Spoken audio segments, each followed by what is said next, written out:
Today we have Cynthia Patterson with us, and Cynthia is a veterinarian with a passion for small animals and families who care for them, and currently directs 7, or I think 8 unique teams at Heska as the Vice President of Customer Care Division. Heska is a company that provides the benefits of the latest generation of technologies to pet healthcare providers. Cynthia has experience in owning her own small businesses, including residential property management and a mobile veterinary acupuncture practice. The veterinary hospitals Cynthia has worked at have allowed her to experience privately owned corporate and government practices.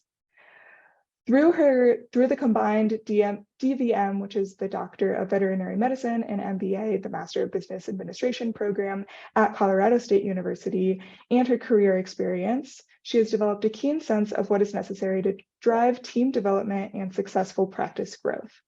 Her passions with veterinary medicine include strategic business development, organizational leadership, improving client retention rates, and reducing employee turnover rates.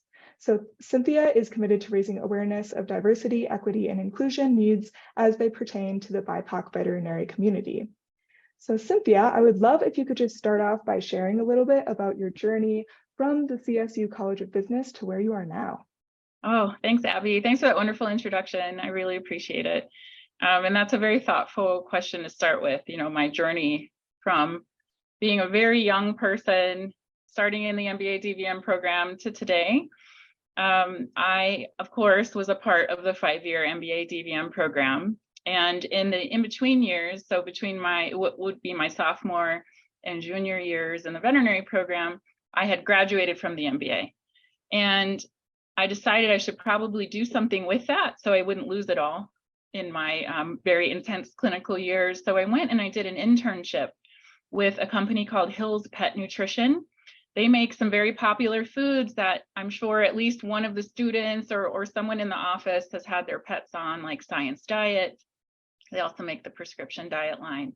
And it really opened my eyes to a world beyond small animal practice.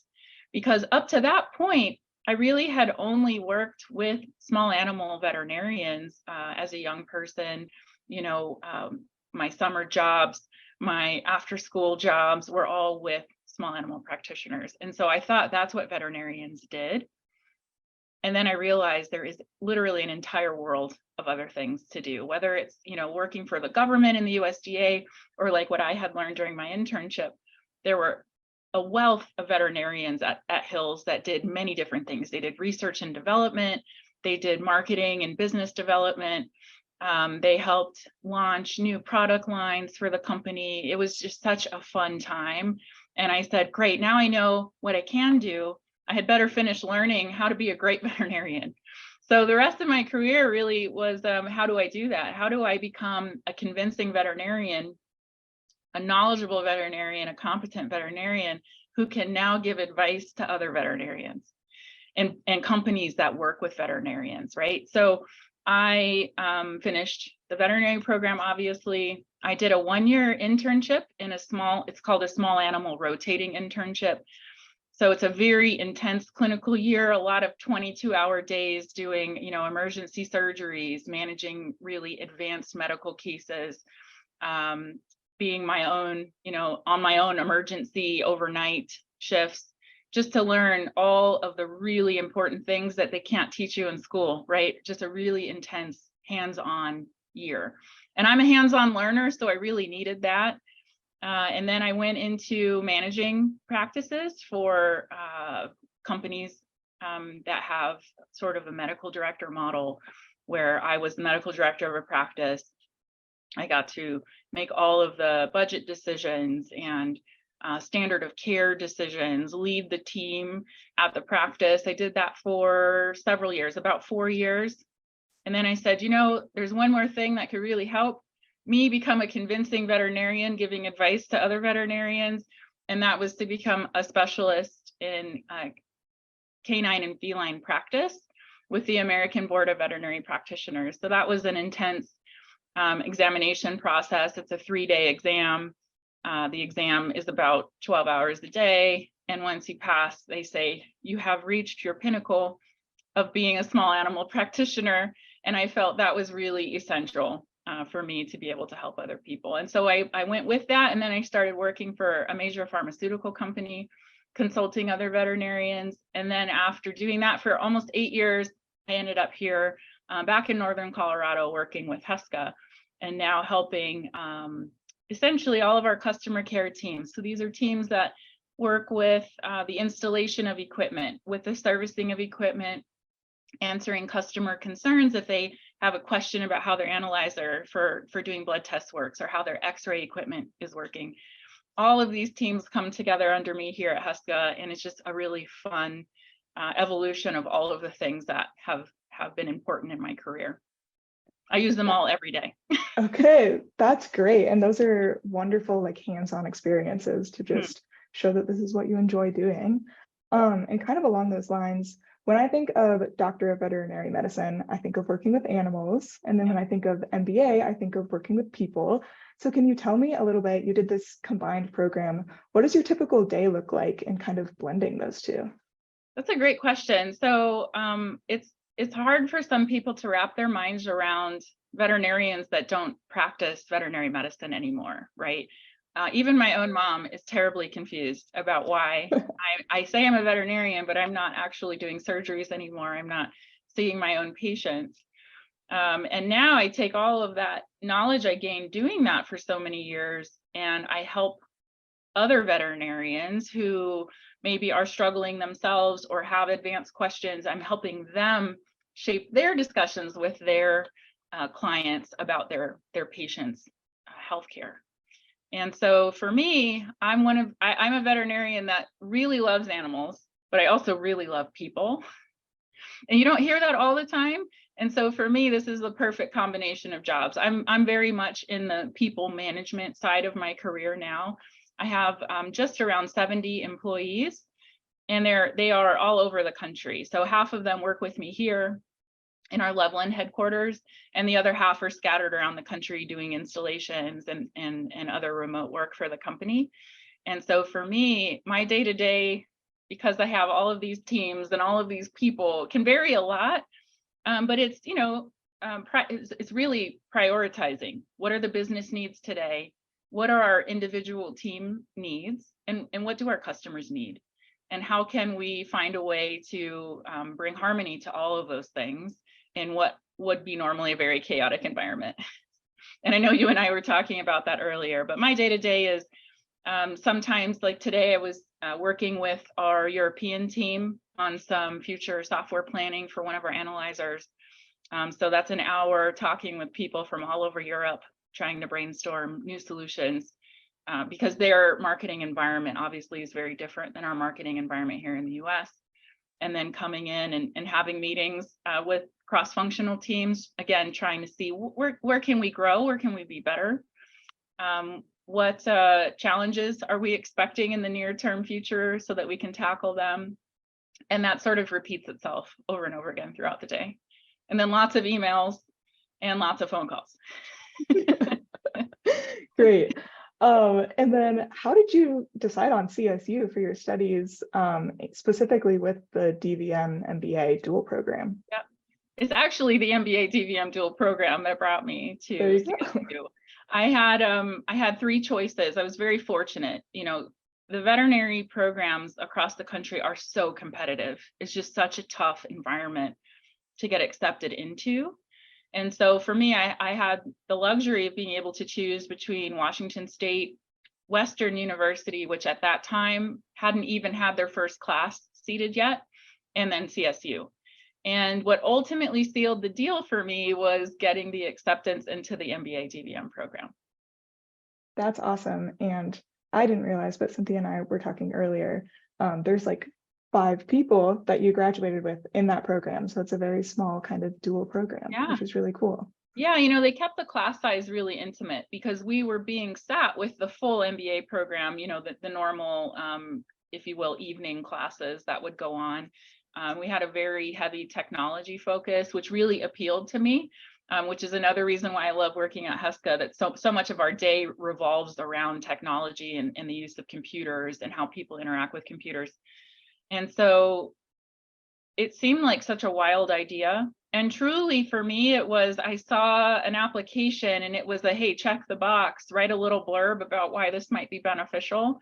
And so for me, I had, in my years prior to coming to CSU for the MBA program, I had worked for some veterinarians who were not the best business people, and really struggled to grow their practice, and unfortunately struggled to pay the team, had lots of challenges. And I also worked for some phenomenally successful veterinarians. I had this dichotomy. And for me, I couldn't figure out, how do you get from here to here? I didn't have, my family, working class, no one really had owned a business. No one had any advice on how to be successful. And so I said, well, I better figure this out. I want to be really successful. I don't want to mess this up. I don't want to own a practice someday and have difficulties paying my staff. And so I said, I would love to know something about business. I really had no idea what I was signing up for. I'm going to be perfectly honest. That's how I roll. I just kind of go with the flow, and I'm like, if it sounds great, I'm going to try it out. But it was such an essential part of my life and my development, because I came into the program at 21 years of age. I was so young and very green, and it was just such a life-changing experience. I'm really glad I did it. That's great. And thinking back to that time when you were at CSU, what do you remember? Like, was there a super memorable class, maybe a professor, extracurricular? What kind of helped you from CSU get to where you are today? I wouldn't be where I am today without CSU. I know you and I talked about that earlier. And there was one thing in the MBA program and one thing in the veterinary program that really have shaped my entire career. The thing I remember the most from the MBA program, there was a business strategy class that was led by Dr. Hunt Lambert, who ultimately went on to be a dean at Harvard. And that strategy class was just presented in such a tangible way where I could see myself applying these advanced strategy ideas, right? The things that were making Southwest Airlines popular and very successful at the time. I said, I can find a way to apply that to the veterinary profession. And he was such a great lecturer, and it was such a fantastic class. I can't imagine where I would be right now if it wasn't him teaching that class in the way that he did, because the principles really stuck with me, to the point where my first job out of my veterinary internship, so now I'm applying for medical director positions at practices, I actually took some of the principles that he had recommended and applied them to a business case that I wrote in my attempt to win over my employer. And I was very successful. And again, that's why I say I am where I am, because of what he taught and how he taught it. It's just, some things don't stick in here very well, but everything from that class stuck in there very well. The other thing was the veterinary communications program that was started the year that I was in my freshman year and sophomore year in vet school. That veterinary communications program, led by Dr. Jane Shaw, essential for my ability to express empathy well with pet owners, and now in where I am professionally with my teammates. Being able to ask thoughtful questions and just really engage in good listening. Sometimes you need a little extra help to get there. I needed that extra help. And they practice with actors who are behaving as pet owners in the veterinary teaching hospital. And so it's a great, safe way to practice techniques and learn what we can do better. And it just really shaped my veterinary career, because I really value communicating well with the people that work with me, or in the case of pet owners, and really understanding what their motivations and needs are in their pet care. That's great. And again, kind of that like hands-on learning within the classroom, which is so cool. I need it. Yes, I'm the Oh same my way. gosh. I'm envious so of people who can listen and learn. I'm envious of people who can read things and really learn them. But I have a strong need for hands-on learning. And it was just such a safe environment to be able to explore techniques in. And then over the years, I've actually been able to go back and help with that class, and hopefully I'm having the same meaningful impact with students that the volunteers had when I was there. That's great. And then going to your bio, so your bio mentions your commitment to raising awareness of diversity, equity, and inclusion needs as they pertain to the Black, Indigenous, people of color, veterinary community. Could you talk a little bit about what that looks like? Sure. It's we should just be honest about the veterinary profession. There's not a lot of diversity. So currently there are less than 2% of veterinarians in the United States that identify as Black, and roughly 2% identify as Hispanic. And that's just not acceptable when you're thinking about how many pet families out there come from all kinds of backgrounds, right? There's always some sense of comfort if you can find a veterinarian that looks like you, or even coworkers that can relate to what your life experiences have been like. We are in a world now where there are some BIPOC veterinarians that are able to be more public, right? There's great TV shows out there highlighting some of the successes that Black veterinarians are having. And that allows young people to say, hey, I'm Black, I can be a veterinarian too. I had no idea it was such a slanted profession, because where I worked in Las Vegas, such a melting pot of cultures. I work with veterinarians from all over the world. I had no idea that I would walk into CSU and be the only person that identified as Black in my class, right? Those are things that in hindsight were kind of a red flag that we need to do something. And so we're in an era now where people are at least talking about it openly. And there's a lot more support structures for people who identify as BIPOC and want to have others, share their life experiences, be mentors, be sponsors, and help bring them up in the profession. And a lot more people that realize representation matters, and they see people like me, and there's that instant thought, I can do this too. Because there's so many other challenges in the veterinary profession, whether we're talking about debt, the cost is just going up and up and up every year. It's expensive, it's time consuming. For me, it was a 9-year process, right? And so to have advocates that look like you that say, hey, we can do better.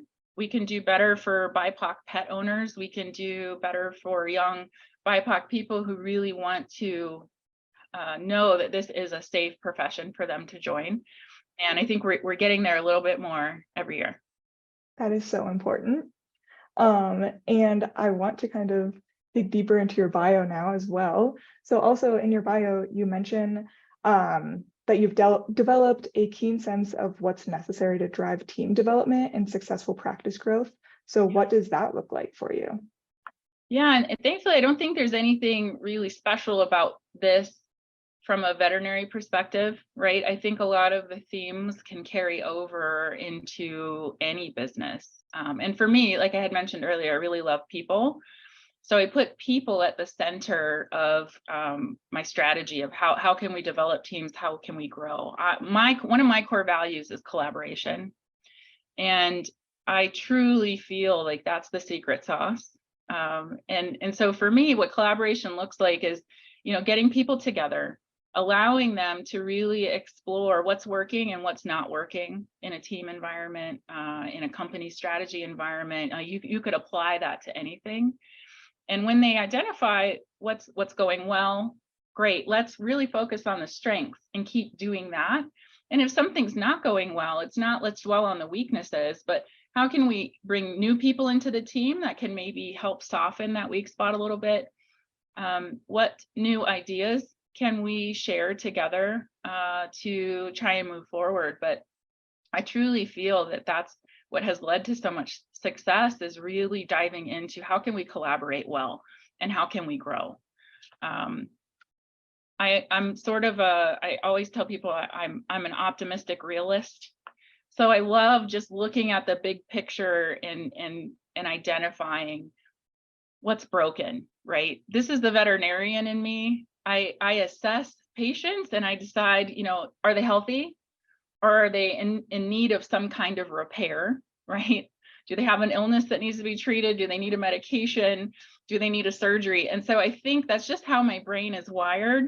And I apply that same triaging type strategy to the businesses and teams that I work with, so that we can, again, grow together and figure out, what kind of medication does the business need to get healthy? What kind of medication does the team need to get healthy? And that seems to work really well. I love that. I've never really heard it in those words, but I mean, that makes a lot of sense, especially with the dual degree and being able Yeah. to kind of pull in that vet med side into the actual management and working with people. So that's really cool. Exactly. And for me, because the way it was structured at the time, at least, you start your MBA program and then you start your veterinary program. Mhm. And so it already started to get my gears thinking, it's sort of like the business side of it is wired into the DNA of my veterinary brain, right? I can't separate the two. And I don't think they ever should be separated, but I have the luxury of becoming a young veterinarian with the business mindset. So I do carry all of that forward into my business interactions. Yeah, that's great. And I'm going to ask one more question before I open it up to students. So students, start thinking of some questions that you want to ask, but this last one is one of my favorites. So if you could go back and just kind of wave the magic wand, go back in time, relive your college years, whether it's undergrad or throughout your grad programs, what's one thing that you would do the same? And then what's one thing that you would do differently? Oh, such a good question. And I was really stewing over the answer for this one earlier too. And it's kind of twofold. The thing that I really enjoyed was the intensity that I put into the work I was doing as a student. The hunger I had for knowledge is just who I am. I'm rather focused. I like to accomplish things. I'm very task oriented, and so all of that, I really am proud of myself for saying I did all of that. I was a very passionate student, and I feel like I learned so much from that. But on the same token, that intensity and that passion and that focus kind of helped prevent me from maybe just pausing in life a little bit and, smelling the roses, if you will. I didn't take any gap years. I didn't do any kind of international studies. And in hindsight, I wish I had just paused a little bit more to enjoy what was happening in my life. All of the successes that came from being in such a great program. I wish I had just slowed down a little bit more to enjoy all of that, because here I am now. It's been 15 years since I've graduated from the veterinary program, and I'm looking back, I'm like, gosh, time is the one thing we can't get back, right? You can always make money and lose money and make money again. You can get a job and lose a job and get another job. But when you lose time, or time has been spent, you can't get that back. And so now I just fill my life with tons of things that, if I could have gone back and have done them when I was younger, I would have. But now I feel like I'm like treading water. I want to make up for all the lost time. But that's the one thing, it's a blessing and a curse to be so focused. But I do wish I had just slowed down a little bit and just really soaked in all of the things that were going on. Completely. That is good advice. So now, students, I want to open it up to you. If you have any questions, feel free to pop them in the chat, or just unmute, turn on your camera if you want. You don't have to. We would just love to hear from you all.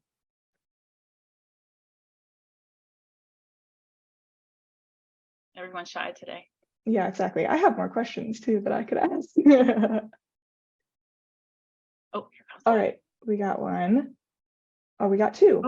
So to start out, Cynthia, what undergraduate course was the most helpful in determining your career path? And I yeah. I actually have an answer for this because someone asked me the other day, and everyone's floored when I say this.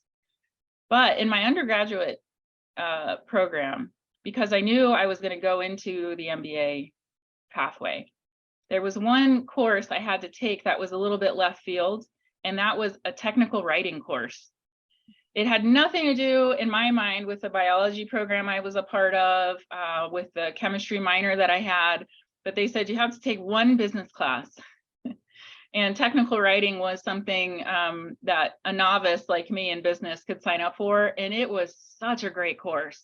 It really helped, especially now, because I have to have so many proper technical conversations around, generating manuals for our equipment, or answering a very astute veterinarian's in-depth question about some algorithm that we apply to our analyzers. I have all of those skills now because of that technical writing course. It was such a helpful course for me. That's great. So everyone pay attention in Biz 300, business communications. It is very important and stuff that you will refer to basically every single day in your career. I love it. Just something left field, right? Like that was just so left field for me. And it was nice to get out of the churn and burn of all of the biology and chemistry classes that I had to take. Yeah. Definitely. And then we have another question in the chat. So what advice would you give to students who want to stand out during their time at CSU and differentiate themselves from their peers? This one is an important question, and I wish I had thought more about this when I was younger. And I don't know if I would have had the tools to do it. So the one thing that I would advise people now, if they were asking me this question, is to really have a keen sense of what your values are. Really sitting down and taking, an hour or two out of your day 1 week just to sit down and figure out who are you and what do you value, right? I had never done a proper value exercise when I was young. And thankfully, I know who I am and I have just a keen sense of where my values lie. But in knowing who you are and what you value, you can then start to engage in activities that enhance those values, that bring out the best in you, because people are going to hire you for being you, not necessarily hire you because you are, a better student than someone else in your class, or you took a class that maybe someone else didn't. But if you have a keen sense of who you are and what you value, you'll be able to communicate that well during interviews, whether it's an admissions interview, whether it's a job interview, whether it's an internship interview. Like, you will stand out because you will know who you are and you've done activities to boost who you think you are and what you value, right? So I think that for me, there is a book. It's called The One Thing. And The One Thing has a core values card deck. This isn't it, but it kind of looks, like regular little card deck. And you can lay out, 100 values on the floor in these little flashcards and then decide which ones resonate the most with you, right? Or you can take index cards and, cut them in half and then go on a website and say, what are things that people might value, and make your own card deck, right? But I think really having the sense of sitting down and saying, who am I and what's important to me? The more that you are you, the easier it is for an employer, for a university, for anyone to say, I want Abby on my team because Abby knows who Abby is. And Abby can stand behind what she's saying and her values, right? So I think for me, that is something that is really passionate. And when I look at my job here at Heska, that was one of the reasons why they came to me and asked me to join the team, is because I hold very closely to my values, and I'm very public in what my values are. And it was a really good marriage of me and the company, because they already knew what to expect from who I am and my work ethic and how I came to be where I am in the profession. That is wonderful. And that's something that we can help with in the Career Management Center too. So students on this call or watching, we can do like work view, life view exercises and just figure out what makes you you. So I love that advice. Awesome. I had no idea. Yes. You're all going to have a leg up here and you don't even realize what resources you have available. So it fits in with what I was saying earlier. Just take a step back, right? I know life can get hectic. We're getting close to the end of semester, but just take a step back and say, okay, I want to do values exercise with the Career Center today. Like, just really take that time to figure out who you are and what sparks joy in you, so that you can make sure you're bringing those things into your daily life, into your long-term and short-term goals. It can really be very helpful. Definitely. Well, that was some wonderful advice today, Cynthia. We are at time, but so students, thank you for being on the call. If you want to refer back to this, it'll be posted on Handshake and YouTube later this week.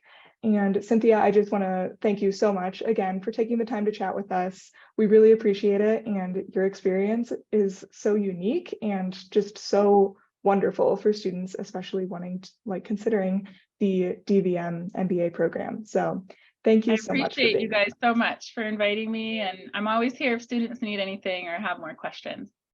Great. And students, I hope you all have a good rest of your day.